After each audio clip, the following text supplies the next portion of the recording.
Hello there, boxing fans around the world. Thank you for joining me once again here on Talkin Fight for another episode of Boxing News Today. And today we're going to start off with a quick little announcement out of Top Rank. Top Rank, as you know, are putting on a show featuring Emmanuel Navarrete against Denis Berinchik for the WBO lightweight title. Now and that's going to take place on May 18th, and they've just announced the co-feature bout. It's going to feature hometown hero Giovanni Santillan.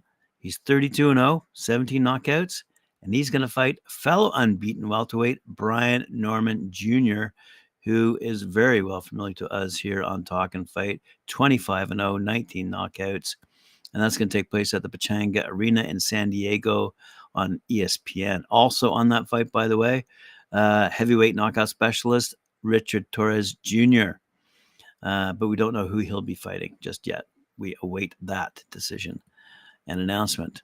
Speaking of announcements, over on social media, we see that Ryan Garcia is having his fun with Rolly Romero in a reaction to Romero's loss to Pitbull Cruz, that 8-round technical knockout.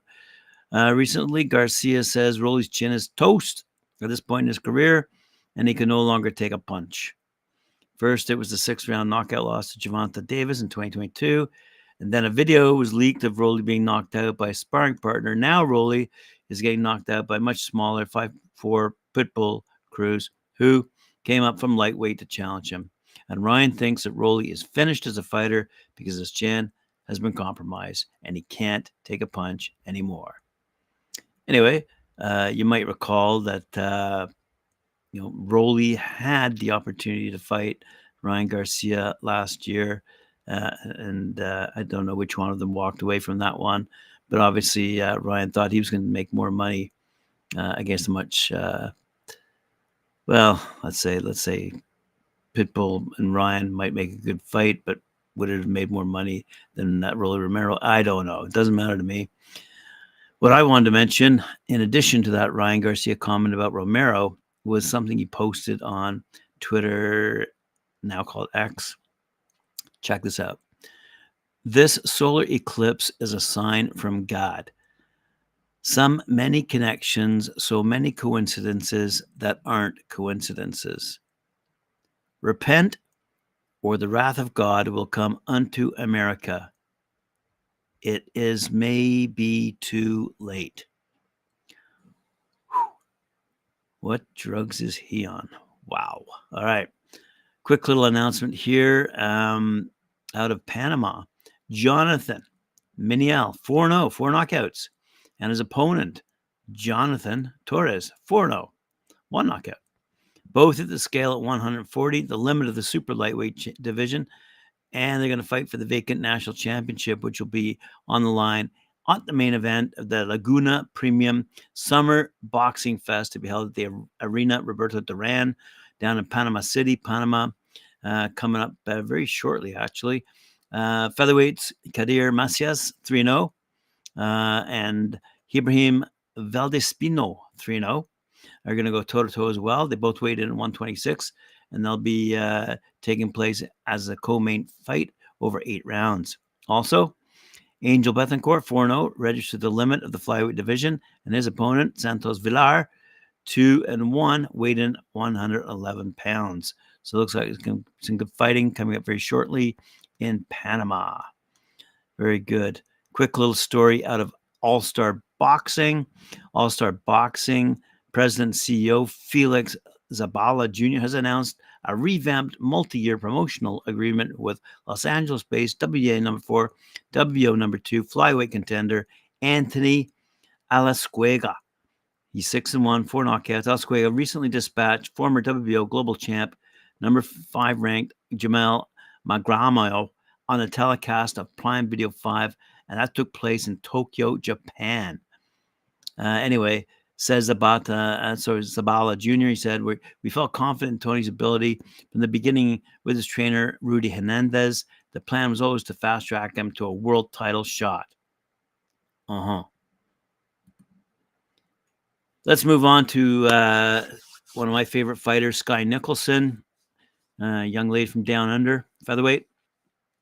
She had something to say in light of the recent defeats of a trio of Australian boxers in names of Liam Wilson, Michael Zarafa, and Tim Tszyu. Okay, because she's about to fight Sarah Mahfoud in Las Vegas, and taking place at the Fontainebleau. All right. She says there are still big fights for Australians in the offing for Liam Paro, George Kambosos Jr., the Maloney brothers, and one of her friends, Jai Apatea. She said, I like to see any Aussie do well. Jai is a special talent and will do some very special things in the sport. He is definitely causing some waves at the moment. It is very exciting to be part of it in the Australian boxing boom.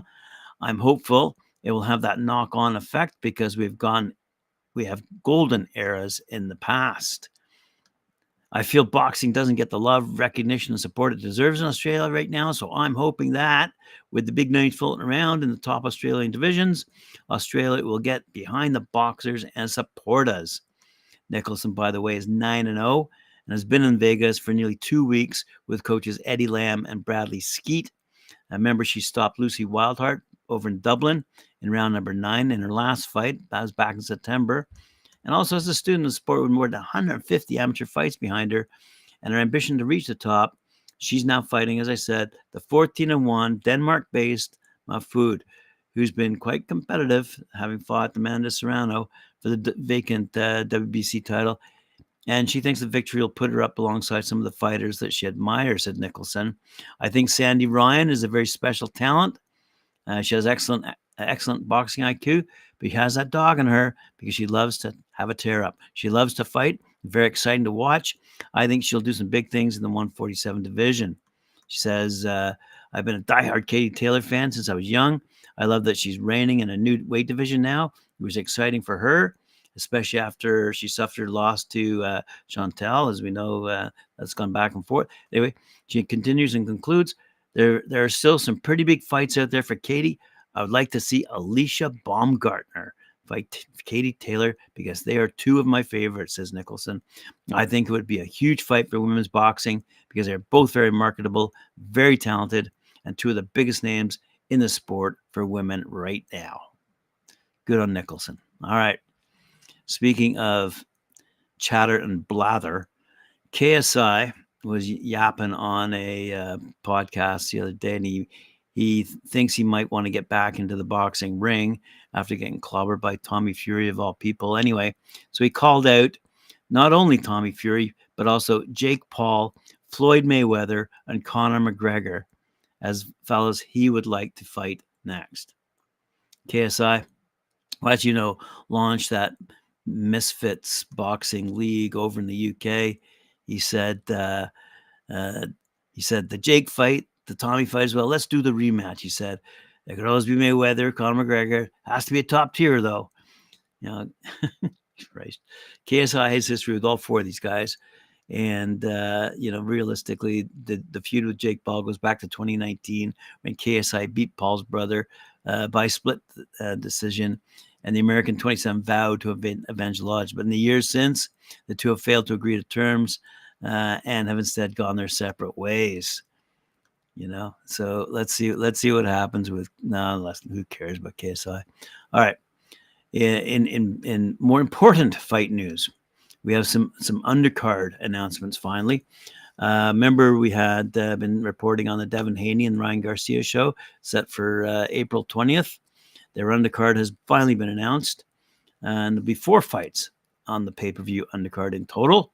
And here's the rundown. We're finally going to see Arnold Barboza Jr. back in the ring. He's going to take on Sean McComb.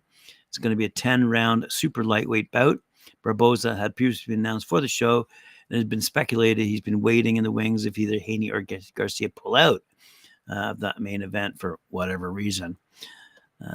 As I mentioned earlier, we'll see. Bektemir Melikuziev will take on Pierre Dibombe in a 10-round super middleweight fight. John Scrappy Ramirez will face David Jimenez in a 12-rounder for the WBA interim flyweight title. And Charles Conwell will make his debut with Golden Boy in a 10-round fight against Nathaniel Gillimore. As we all know, Barboza, he's 29-0, 11 knockouts, made his debut with Golden Boy in January after coming over from Top Rank. And he stopped Zolsani Nadalgini in 8 rounds, a 32-year-old assault contender who just gotten a crack at the top level. And frankly, that's not going to change against McComb. He's 18-1, 5 knockouts. He's a 31-year-old southpaw from Belfast who's on a 7-fight win streak after losing to Gavin Gwynn back in 2021. So, Barboza versus Sean McComb. That's going to be a great fight, great super lightweight bout, and we're looking forward to seeing that result. Let's conclude this episode with a bit of advice from Tim Bradley. As we all know, Tim, I think he was a 5-time world champ back in his day. Anyway, he's writing for ESPN. He's got some advice for new fans who don't really appreciate the nuances of boxing. They might see that there's a fight on television or on their laptop or whatever device they're looking at, but they might just skip by it, not understanding those nuances I mentioned, saying, I just don't like boxing.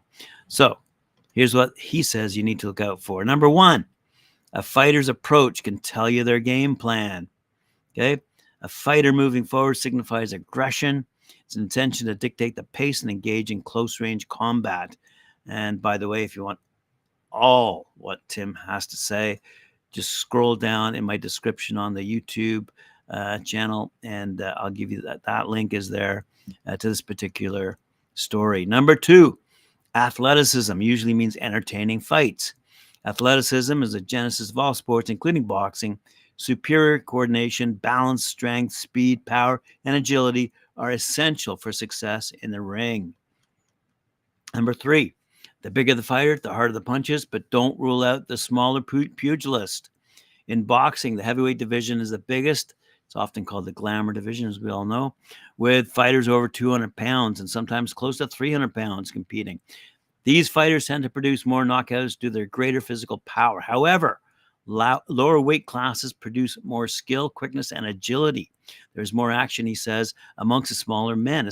Occasionally, he adds, exceptional smaller fighters like Manny Pacquiao emerge with remarkable knockout abilities, even when moving up in weight class. In today's generation, boxers such Nayana Inoue, who fights at 122, and 135-pound Gervonta Tank Davis showcase impressive skills and knockout power despite their smaller stature. Number 4, calmness can be a great weapon in boxing. Calmness in boxing, he asks, really?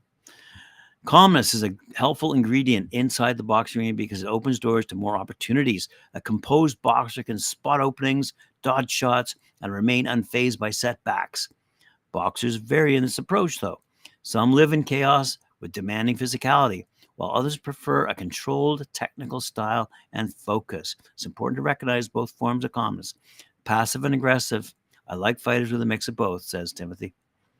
Number 5, good apparel equals success. Look no further than Tyson Fury. A boxer's attire can reveal much about their boxing style and confidence. Many boxers believe that looking good boosts their confidence before and during a match. While a stylish uniform doesn't earn extra points, it reflects a boxer's success and can enhance self-worth. Hairstyles, flashy outfits, robes, and grand ring walks, accompanied by singers and other entertainers, signal confidence and egotism. A boxer's confidence correlates with their performance in the ring, says Timothy Bradley. Okay, fair enough. I don't know about Ben Whitaker, though, in his last ring walk, but I'll leave it at that. Number 6, red corner, blue corner. Who's in the corner? A fighter in the red corner often tends to be more popular and has a higher likelihood of winning. Promoters typically place the favorite fighter, the A-side or house fighter, in the red corner. However, in matchups between two champions, this tradition can change. Ultimately, the corner color choice is part of the contract negotiations. Keep a watchful eye on the boxer fighting out of the red corner. More than likely, they should win. Number 7, footwork, righty-lefty matchups, and stance. A boxer's footwork is crucial for both defense and offense. Proper foot positioning, such as aligning the feet shoulder width apart, enhances mobility in every direction, positioning for efficient striking. Skilled boxers like Vasily Lomachenko use active upper body movement along with footwork, including pendulum bouncing and lateral movements called front foot step shuffles to get around his opponent's flank to gain a positioning advantage. A boxer's goal is to avoid getting hit while landing punches of their own. Yes. Hit and avoid getting hit.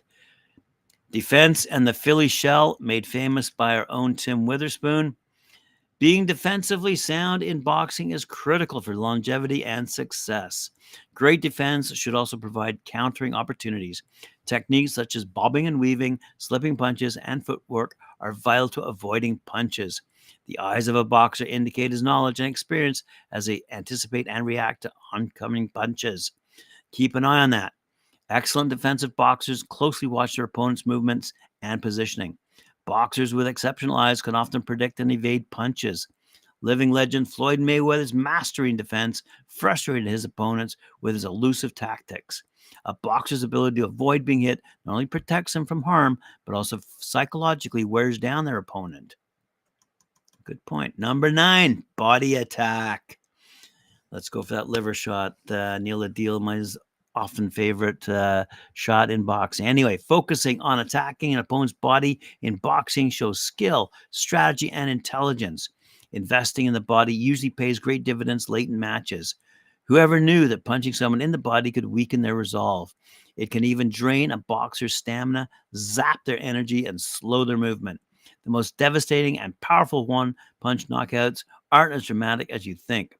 A well-placed liver shot delivered on the upper right flank is the most painful punch in boxing. It seizes the liver momentarily, sending shockwaves throughout the entire nervous system. The pain can last for hours after the match, sometimes even days. Trust me, he says. I know. Well done, Timothy. All right. Effective punching and scoring is number 10, rounding out Timothy Bradley's list. When scoring a boxing match, 3 judges are seated ringside. If the commentators' table were set up to the south side of the ring, the judges would be seated east, west, and north, centered along the edge of the ring apron. Each judge gives the winner around 10 points and the loser 9 or fewer. A point is deducted for any knockdowns. Remember that not every judge scores the fight the same. They can see different things from their different positioning. And as we've often said on Talkin Fight, our advice to boxers, don't leave it in the hands of the judges. Anyway, there are no computer systems, says Timothy, monitors, or punch counters accessible to the judges when scoring a fight. However, 99% of judges score each round using one criterion: effectively punching, power punches, in the scoring area, which is the entire front half of the upper torso and high on the biceps minus the forearm. The frontal lobe, top of the head, the temple is also a scoring area. Notice I didn't say clean punches, he adds, which are used in the amateur scoring system. Professional boxing is the hurt business. Although the jab is a vital weapon, effective hard shots are king when scoring a boxing match. For example, if fighter A lands 10 jabs during a round and fighter B lands a right cross that buckles fighter A according to the number 1 scoring criterion, fighter B will likely win that round. It's the effectiveness of the punch that matters most. And that, boxing fans, wraps us up for today. I thank you for joining me. I appreciate it very much. Remember to like, share, subscribe, hit that notification bell, and we'll see you again 11 a.m. Eastern Time here on Talkin Fight. See you then.